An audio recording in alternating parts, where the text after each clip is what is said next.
So my first question is how to remain fit and fine every time. हमारा day जो start होता है तब तो एनर्जेटिक फील करते हैं, लेकिन जब आफ्टर आफ्टरनून सो थोड़ा एनर्जी लेवल लाइक ओके थक गए ज्यादा ऐसी फीलिंग आती है. कभी सोचा है, कभी पूछा है अपने आप से ऐसा क्यों होता है, उसके पीछे क्या रीजन है? मे बी एक्सरसाइज नहीं करती हूँ इसके लिए. I think you are absolutely right. अगर आप सुबह सिर्फ एक्सरसाइज करना शुरू कर देना अराउंड हाफ एन आवर, तो आप देखेंगे आपके एनर्जी लेवल्स में बहुत बड़ा डिफरेंस आ जाएगा। तो अगर कुछ बेसिक सी भी एक्सरसाइज आप शुरू कर देना, यानी डेली सिर्फ आधा घंटे के लिए आप योगा ही कर लें और प्राणायाम कर लें, तो आप देखेंगे आपके एनर्जी लेवल में बहुत डिफरेंस आ जाएगा पूरे दिन के लिए। क्योंकि होता क्या है कि जब हम सोते हैं ना, तो नॉर्मली जिस तरह के मैट्रेसेस पर हम सोते हैं वो बहुत ही कंफर्टेबल होते हैं। अब हम ऐसा तो है नहीं कि मिट्टी पे सो रहे हैं, घास पे सो रहे हैं, ऐसा तो है नहीं। तो जो मैट्रेसेस हैं वो बहुत कंफर्टेबल हैं, उसकी वजह से हमारी जो स्पाइन है, उसकी जो पूरी पोजीशन है वो ऐसी हो जाती है कि बॉडी स्टिफ हो जाती है सुबह तक। राइट, जब सुबह उठते हैं तो नींद नींद सी आ रही होती है, ऐसा लगता है नींद पूरी नहीं हुई है और बॉडी में स्टिफनेस होती है, वो कई बार हमको पता भी नहीं होता है। वो फिर जब आप योगा करेंगे और कुछ बेसिक सी एक्सरसाइजेस करेंगे तब आपको काफी बेनिफिट होगा। I have 8 o'clock timing for job, so वो एक्सरसाइज का स्केड्यूल फिक्स नहीं हो पाता है. बेसिकली क्या है कि अगर जॉब का आपका टाइम 8 बजे का है तो थोड़ा और जल्दी उठना पड़ेगा, और शुरू में आप मे बी आधा घंटा ना करके अगर 15-20 मिनट भी योगा कर लेते हैं तो मैसिव डिफरेंस आ जाएगा आपके एनर्जी लेवल्स में। दूसरा जो है इसमें एक बहुत बड़ा फैक्टर है, वो है आपकी डाइट का, कि आप क्या खा रहे हैं, किस तरह से खा रहे हैं। कहीं ऐसा तो नहीं आप ब्रेकफास्ट को स्किप कर रहे हैं, वो भी बहुत मैटर करता है। उसकी वजह से भी हमारे एनर्जी लेवल्स डाउन हो जाते हैं। यूजुअली क्या कहते हैं कि जो ब्रेकफास्ट है वो हैवी होना चाहिए, लंच थोड़ा हल्का होना चाहिए और डिनर बिल्कुल लाइट होना चाहिए। हम इसको उल्टा कर देते हैं। तो एक डाइट का एक बहुत बड़ा रोल है, एक एक्सरसाइज का बहुत बड़ा रोल है, और ओवरऑल जिस तरह से आप सोचते हो उसका बहुत बड़ा रोल है। और एक और जो बहुत बड़ा फैक्टर है जो हर कोई मिस करता है almost, that is 1/3 of your life is spent on your mattress. मतलब सोते हुए वो टाइम निकलता है, तो मैट्रेस के ऊपर हम ध्यान ही नहीं देते हैं। लोगों को आप देखोगे उनके पास गाड़ी होगी बढ़िया से बढ़िया, 10 लाख की 20 लाख की गाड़ी है, मैट्रेस है 5,000 रुपए का। तो वो एक बहुत इंपॉर्टेंट फैक्टर है जिसको हमको ध्यान में रखना है कि 8 घंटे हम बिताते हैं अपने मैट्रेस पे, तो दैट हैज टू बी सच के उससे हम सुबह जब उठें तो एनर्जाइज फील करें।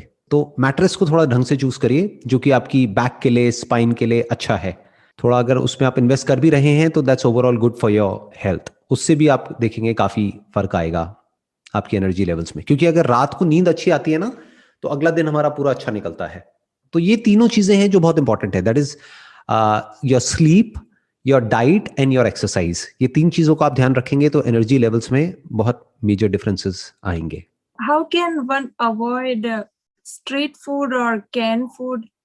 फॉर एग्जाम्पल मैं ग्रोसरी करने जाती हूँ, उसके पहले डिसाइड करती हूँ कि हेल्दी ऑप्शंस रखती हूँ, फिर वहां पे जाके कुछ अनसन चीजें देखती हूँ तो पहले वही वहां पे ही हाथ जाता है और वही ज्यादातर लेके आती हूँ. चाहे इंसान हो चाहे जानवर हो, सभी में एक प्रॉब्लम है छोटी सी। वो क्या है कि जो भी जिसका खाना है, यानी जो जिसको पसंद है, वो जैसे ही हमको दिखता है या उसकी स्मेल आती है तो हमारे मुंह में सलाइवा बनने लग जाता है, जैसे बोलते हैं ना, मुंह में पानी आने लग जाता है।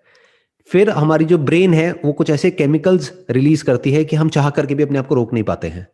तो इसका सोल्यूशन क्या है? ऐसी चीजें देखो ही मत। यानी there is no need to go to a grocery store for that matter. आज की डेट में तो वैसे ही सब कुछ ऑनलाइन है। तो ऑनलाइन पहले से ही सिलेक्ट करके रखो कि मुझे ये चाहिए, ये नहीं चाहिए। पहले से ही प्री ऑर्डर करके रखो और प्री स्टॉक करके रखो जो हेल्दी है। आप ऐसी जगह जाओगे जहां पर आपको पता है कि वो आपकी वीकनेस है, आप बार बार उसको देखोगे तो आपका मन करेगा कि बार बार मैं वो ही खाऊं। आप बार बार घूम फिर के फिर वहीं पहुंच जाओगे। तो इसका बेस्ट सोल्यूशन क्या है कि ऐसी चीजों को देखो ही मत। जैसे बोलते नहीं है, कहावत है कि जिस रास्ते जाना नहीं है उस तरफ देखना ही क्यों है। वो ही आप ऑर्डर करिए ऑनलाइन, और उसको भी आप री ऑर्डर कर सकते हैं। मतलब you don't have to search for it again and again, क्योंकि जब सर्च करेंगे जा करके आप ऑनलाइन किसी भी वेबसाइट पे तो फिर कुछ आने लग जाएगा, फिर आपका मन करेगा चलिए ये भी मंगा लेती हूँ, ये भी, ये भी, ये भी। फिर वो एक ट्रैप बन जाता है। तो बेसिकली आपको क्या करना है, एक अपना एक लिस्ट बना लीजिए कि ये चीजें मुझे खानी है और ये नहीं खानी है। तो जो खानी है उसको आप एक बार ऑर्डर कर देंगे, अब वो आपके ऑर्डर्स में आ गया है। तो ऑर्डर्स में जाइए, वहां से जाके री ऑर्डर कर दीजिए। फास्ट भी हो जाएगा, जल्दी भी हो जाएगा, और इधर उधर दिमाग भी नहीं जाएगा, ना ऑनलाइन ना offline. Definitely I can try. So आपकी एक वीडियो में बताया था कि पहले आप मोटे हुआ करते थे, फिर एक एग्जाम्पल दिया था कि chewing food 32 times one byte, तो उससे ही काफी डिफरेंस है और आप अच्छा फील करने लगे। तो क्या वो चूइंग 32 टाइम्स उससे बॉडी वेट गेन होता है? उससे बॉडी वेट गेन नहीं होता है। आप ये कह सकते हैं ना तो गेन होता है ना लूज होता है। उससे बेसिकली हमारा मेटाबॉलिज्म ठीक हो जाता है, खाना प्रॉपरली डाइजेस्ट होता है। यानी कि क्या, जब हम प्रॉपरली च्यू करते हैं, अब हमको गिन करके च्यू नहीं करना है। बहुत सारे लोगों ने क्या किया, गिनना शुरू कर दिया, खा रहे हैं और मन में गिन रहे हैं 1 2 3 4 वट एवर। वो बड़ा फनी हो जाएगा। आप किसी के साथ में हो, कहीं पे डिनर कर रहे हो, तो अगर कोई आपका बॉयफ्रेंड है या गर्लफ्रेंड है, वो तो छोड़ के भाग जाएगा या भाग जाएगी वट एवर। वो कहेंगे ये पागल है, ये पता नहीं क्या करता रहता है, क्या करती रहती है, वट एवर। तो इसका मतलब क्या है कि आपको धीरे खाना है, प्रॉपरली पहले जुगाली करनी है मुंह में। जैसे गाय भैंसों को आपने देखा होगा, वो जुगाली करती हैं काफी देर तक, फिर खाती हैं। You should give time to your meal, क्योंकि अल्टीमेटली जो भी आप काम कर रहे हो, कर क्यों रहे हो? खाने पीने के लिए और जिंदा रहने के लिए। जिंदा कैसे रहोगे खाने पीने के लिए? अपना पेट भरने के लिए। कोई भी जानवर हो, इंसान हो, काम क्यों कर रहा है? अगर उससे पूछो भाई क्यों, वाई आर यू वर्किंग, तो वो कहेंगे अच्छा खाने के लिए, रहने के लिए और पहनने के लिए, अपने लिए और अपनी फैमिली के लिए। तो खाने पे ढंग से टाइम स्पेंड करना तो बनता है ना, कि मतलब जब आप खा रहे हैं तो आराम से खाने पर मेडिटेशन करिए। जो लोग मेडिटेशन करते हैं ना, आंख बंद करके, और मानो बैठे हुए हैं और कुछ भी अपना मेडिटेशन कर रहे हैं, उल्टी सीधी लाइटें देख रहे हैं, यहाँ पे ये कर रहे हैं, वो कर रहे हैं, वट। इससे बेटर ये है कि जो भी आप काम कर रहे हो वो ध्यान से करो। That is real meditation. कि आप दिन में 3 बार खाना खाते हो, ब्रेकफास्ट लंच डिनर, तो आराम आराम से धीरे धीरे खाइए, धीरे धीरे च्यू करके, और पूरी अटेंशन उस खाने की तरफ होनी चाहिए। उस वक्त कोई मोबाइल ऑपरेट नहीं करना है, उस वक्त किसी से बात नहीं करनी है, पूरा ध्यान खाने पर होना चाहिए। और जब आप इस तरीके से करते हैं तो ये आपकी डाइजेशन के लिए अच्छा है।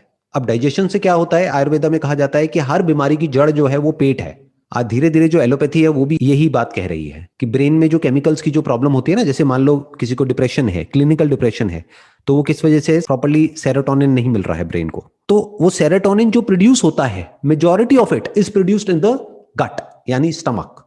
Your stomach is the most important part of your body, क्योंकि अगर जो आप खा रहे हैं वो ढंग से डाइजेस्ट नहीं होगा, जो आपका डाइजेशन है, अगर वो डाइजेस्टिव सिस्टम प्रॉपर्ली काम नहीं करेगा, तो आपके जो बाकी के बॉडी के ऑर्गन्स है वो अच्छे से काम नहीं कर सकते, अपना ब्रेन भी अच्छे से काम नहीं कर सकती। तो जो आपने पहला क्वेश्चन पूछा था ना, एनर्जी नहीं रहती है, उसमें ये भी एक बहुत बड़ा रीजन है।